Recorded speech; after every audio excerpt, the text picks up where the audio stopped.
to prove this theory wrong. That is, our beloved Prophet Muhammad, may peace be upon him, he was an illiterate.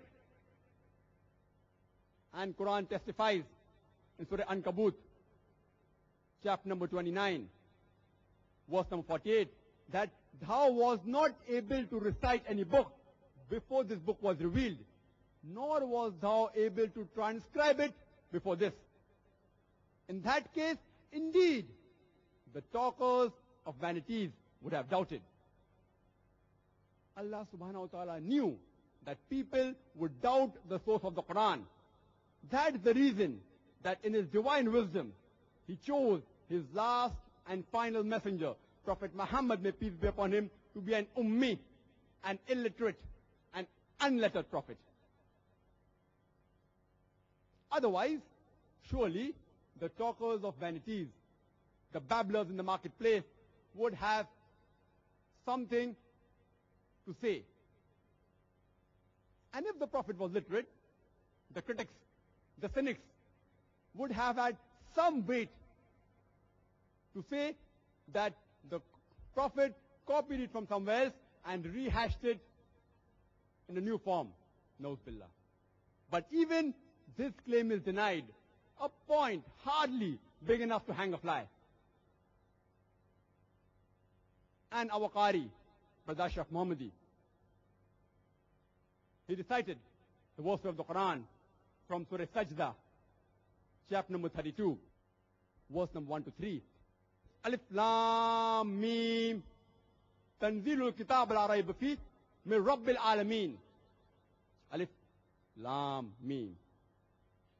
This is the revelation of the book without doubt from the Lord of the worlds. Do they say he has forged it? Nay, it is the truth from thy Lord, so that thou may admonish a people to whom no warner was sent before, so that they may receive some guidance. The Quran is unlike any other religious scriptures, which has a typical human type of narration, like a storybook. How does a storybook begin? It begins with, once upon a time, foxes and grapes, wolf and the lamb.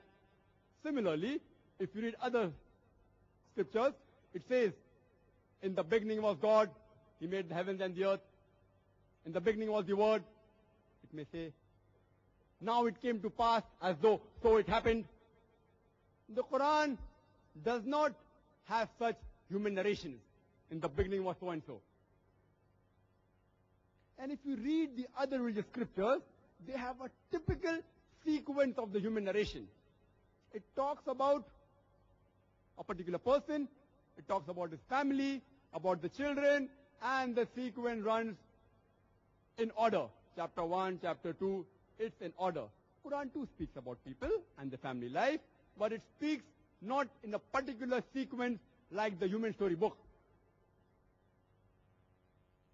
The Quran has its own unique style. It's a unique book. The people who cannot prove that Quran is a work of a human being, and they finally come up and say that the Quran is a deception. Nauz billah. If we ask them, where is the deception? They will not be able to point out a single deception in the whole Quran. People, they believe in things for which they have got no proof or reason, and they fool themselves by sticking to it.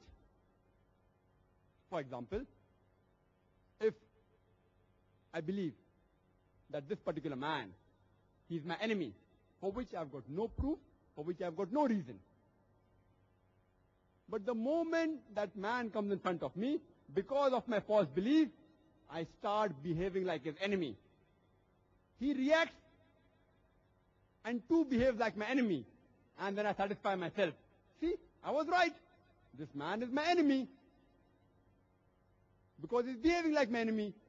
If it had not been for my initial false belief, that man would have never behaved like my enemy.